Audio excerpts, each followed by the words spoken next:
On the violent crime spike that we've been seeing, there have been smash and grab robberies. There was the pretty alarming murder in the wealthy Hollywood neighborhood last week, and then an attack, a violent robbery in Pacific Palisades on Friday.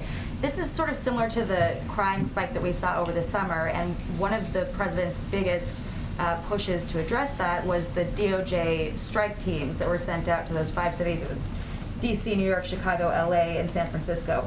Since those strike forces were assembled in July, have they accomplished anything?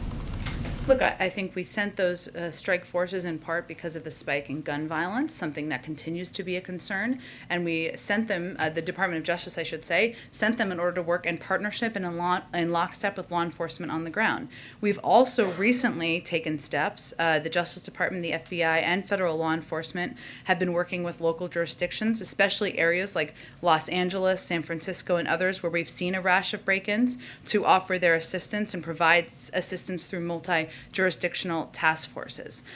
We know that we've seen over the course of time, while we'll let other people determine what the cause and effect is, we know we've seen an increase in crime over the course of the pandemic. We've seen that timeline. What the president's been focused on doing is working to ensure there's funding to support local cops, to support local jurisdictions, to ensure that a law enforcement at a federal level is a partner, both in the short and long term, to address either these spikes in crimes or gun violence, which is an ongoing concern, and to ensure there's adequate funding in the budget. So that's what we are working to do. The Department of Justice, I'm sure, can provide you an update on the strike forces. Are you talking about the funding in the Build Back Better plan then? The funding in the president's proposed budget, which is an increase significantly over what former President Trump proposed.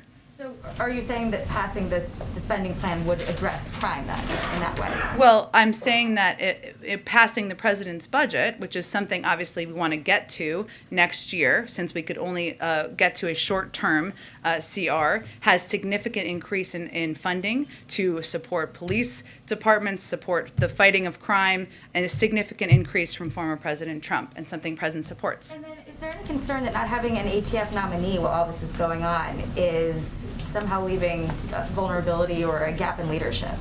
Well, I think our collective view here is that the blocking of a fully qualified, experienced former ATF agent from serving in that role certainly is something Republicans didn't have to take the step to do, but here we are. So we have to nominate a new person, and when the president finds the right person, I'm sure he'll be prepared to do that. But again, we could have had a nominee, somebody who was qualified, ready and prepared to serve in that role, confirmed and working. And real quick, I just want to ask about the Washington Post article. There's another article that's come out after a string of articles detailing dysfunction in the vice president's office. And then the director of operations put out a tweet today talking about how much he loved his job. There was a similar sort of social media push this summer following some negative headlines about ongoings in the vice president's office.